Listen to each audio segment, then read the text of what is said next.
the whole reason why I speak about selling with love is sales often finds itself to be in one of those categories that people dread it.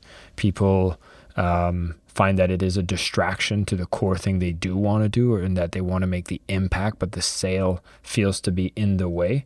And I'd be curious to know about your relationship with sales. I know you said the word itself, although it's neutral, often gets substituted, but did you have a comfort with sale? Is it something you had to develop? I had an aha moment, Jason, and I'm going to share it with you. So my aha moment is that I was the content person. I was a religious studies major, and I worked with the authors. I made everything gorgeous. And then we passed this program over to our marketing and sales team, and it was their job to do the marketing and sales. And I was sort of allergic to that. And that's the way it was. It sounds true for a long time. And then I would see the copy that would be written about the program. And I'd be like, that's not very good. That doesn't really actually say the truth of what the program. And they would be like, okay, what do you want it to say? And I'd tell them, and they would try. And I'm like, let me just write it. Okay, let me just write it myself. And then I'd write it, and it would get much better. But I still was a little uncomfortable with it. And then I worked with a mentor, and the mentor said to me, Tami, this is your opportunity to educate people. You're an educator. Why not educate them even if they never buy the product? This is your and I could see that we would do, in the digital marketing world, some kind of opt-in where we would get 100,000 people to opt in, and maybe 1,500 or 2,000, 3,000 maybe, whatever, would make a purchase.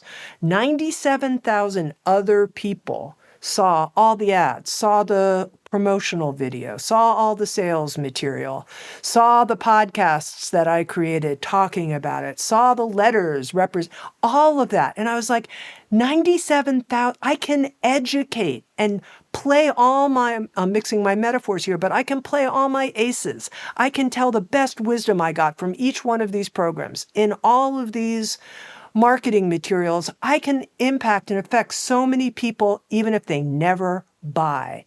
This is my job as the chief educator and voice of the company. And I started getting really excited about it.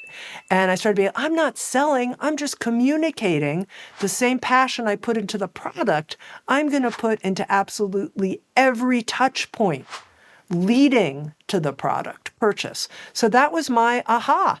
And it totally changed the whole thing. And I took over being the chief, you could say chief educator, you could say chief salesperson for the company. And I feel good about it. That's my job, to lift consciousness. And I get to do it for free, whether people buy or not. And surprise, surprise, it works. Well, exactly. You're not putting the brilliant, passionate languaging behind the paywall. Bring it out front. Give it away. Put it out there. Give everybody a real taste.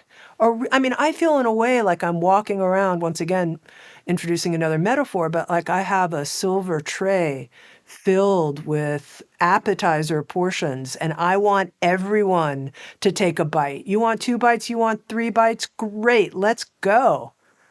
Tami, you are oozing of the essence of what I'm trying to distill on my show.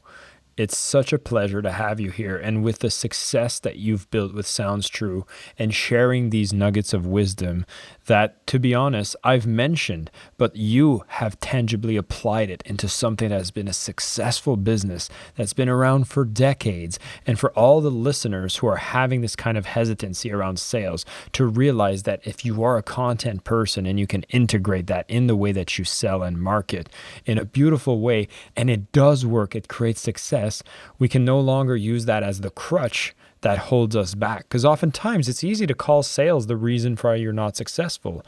Oh, I'm just not good at sales and that's why I'm not successful. But at the same time, you can take your content passion and realize that that is some of the most effective ways to sell as well.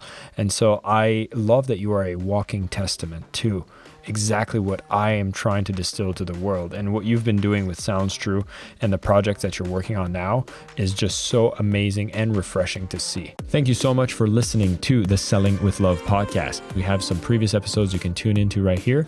And if you prefer the short form content where you get to the point in under 10 minutes, we do have a ton of clips from our best episodes that are being shared on this channel as well. So pick which one supports you the most. And of course, thank you for liking, subscribing, and of course, selling with love.